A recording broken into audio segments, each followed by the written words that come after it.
Greetings, I'm Mar, and once again, this is my opinion. If you thought getting into school and surviving a surprise attack was tough, just wait until you see internship prospects. Debuting in April 2017, My Hero Academia Season 2 picks up immediately after Season 1.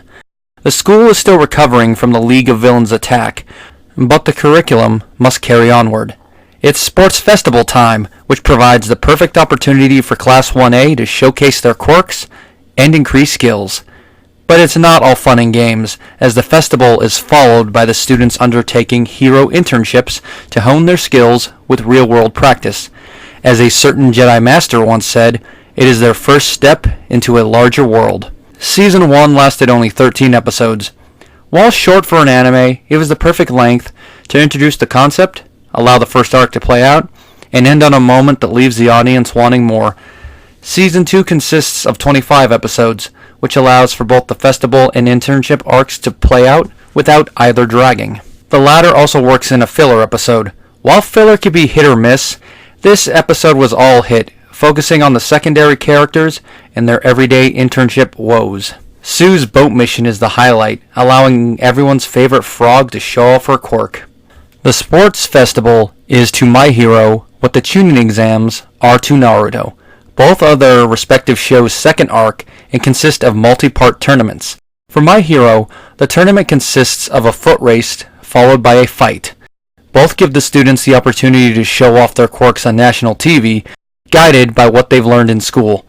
The race allows the audience to compare and contrast powers, as each student tries to outdo the other. It also allows for some funny moments. The tournament portion plays out how one expects given the matchups. Some are extremely one-sided, while others are back and forth. Only the Deku-Todoroki match kept me guessing, but I called the finish before the end. The internship arc is where the season picks up steam. While I enjoyed the festival's concept and how it builds off the previous arc, it feels like the entrance exam with extra steps. Enjoyable, yet derivative.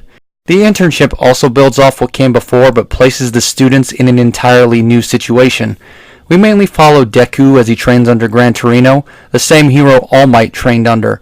This allows for some interesting teaching continuity, along with mild humor.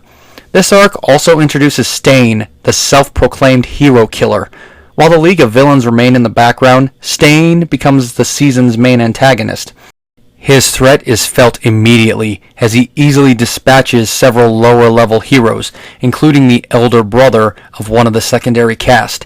Stain believes heroes who work simply for money are unworthy of the moniker. As the arc plays out, we see that Stain only respects All Might, viewing him as the only true hero.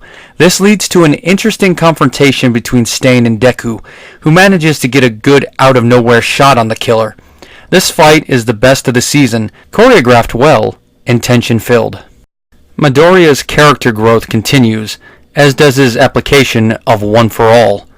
Midoriya continues to use it recklessly during the festival, injuring fingers and limbs with each application.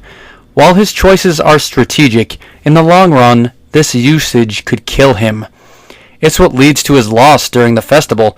Midoriya matures once placed under the guidance of Gran Torino, but young Midoriya must slowly acclimate his body to the power. This acclimation leads to the creation of Full Cowl.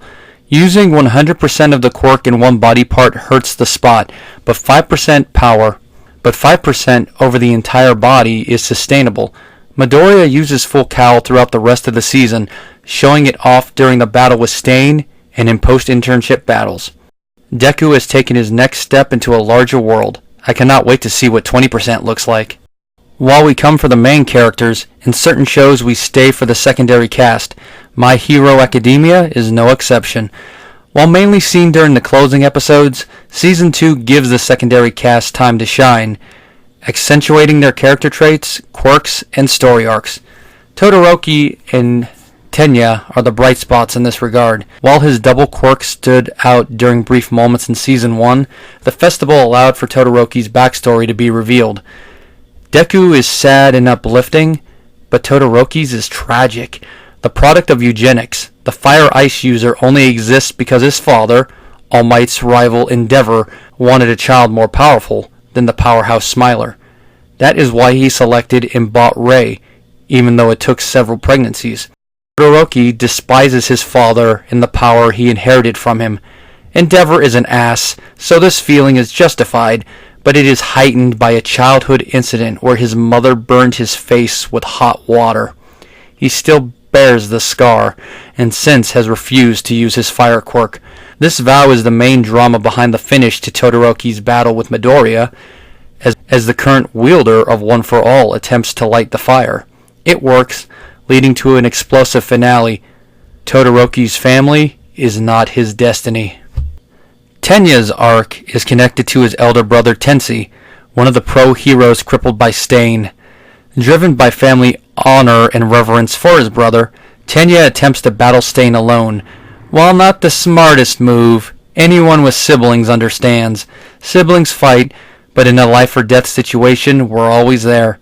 As expected, this leads to Tenya almost suffering the same fate. If Todoroki and Midoriya hadn't intervened, Stain would have added another name to his list. Even injured, Tenya plays a part in the battle, making him worthy to inherit his brother's hero name, Ingenium. Ochako's friendship with Midoriya continues to grow throughout the season. While a romance was subtly hinted at before, here it becomes more obvious, as Ochako becomes anxious when the subject is broached. Each time Ochako downplays her feelings. The last time it's a mental monologue where it becomes obvious she likes Midoriya as more than a friend, despite her reluctance to admit it yet. On Midoriya's side, the relationship is just as cute. While I didn't personally date in high school, there's one moment that speaks to me while fitting Midoriya's character to a T. I talked on the phone with a girl! Justin Brenner and Lucy Christian's deliveries truthfully sell both sides. Every anime needs a lovable pervert. From Roshi to Jiraiya to Grandpa Hino, the archetype endures. For My Hero Academia, that slot is filled by Mineta. While he was introduced near the end of Season 1, his archetype wasn't explored well.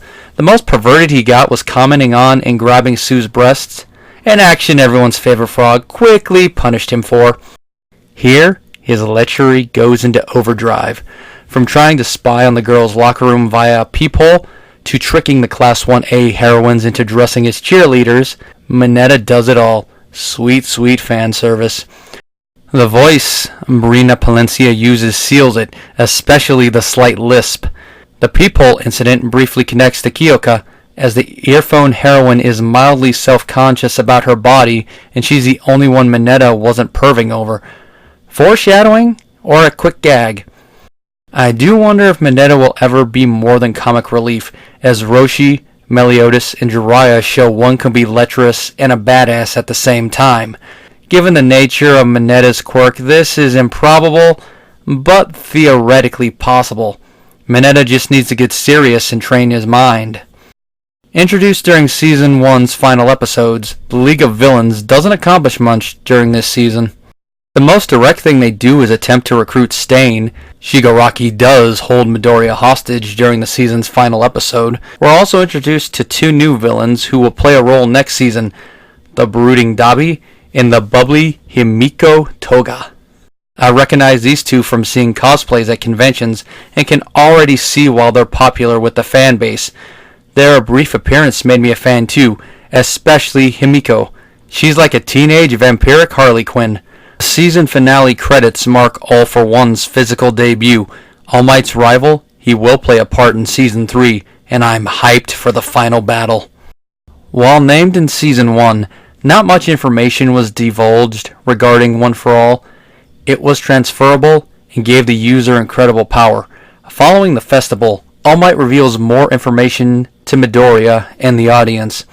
One for All is the combination of two quirks, one that stores power and one that is simply transferable. Its original owner had a brother who could steal quirks and give them to others. This quirk is called All for One. He gave his brother the power quirk without realizing he possessed the other. Unlike All for One, the brother had a conscience. Not liking how his brother used his power, he attempted to stop him, but failed. One for All has been passed down ever since, each user giving the quirk more power. All Might was the 8th user and the most powerful. All Might's story introduces us to the quirk's previous user. Nana Shimura.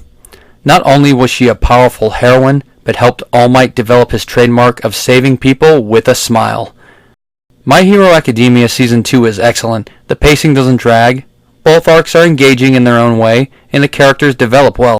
Its ending keeps me wanting more and foreshadows that things are about to come together in Season 3. We're about to get a battle of kaiju proportions, and my fandom senses are tingling with joy.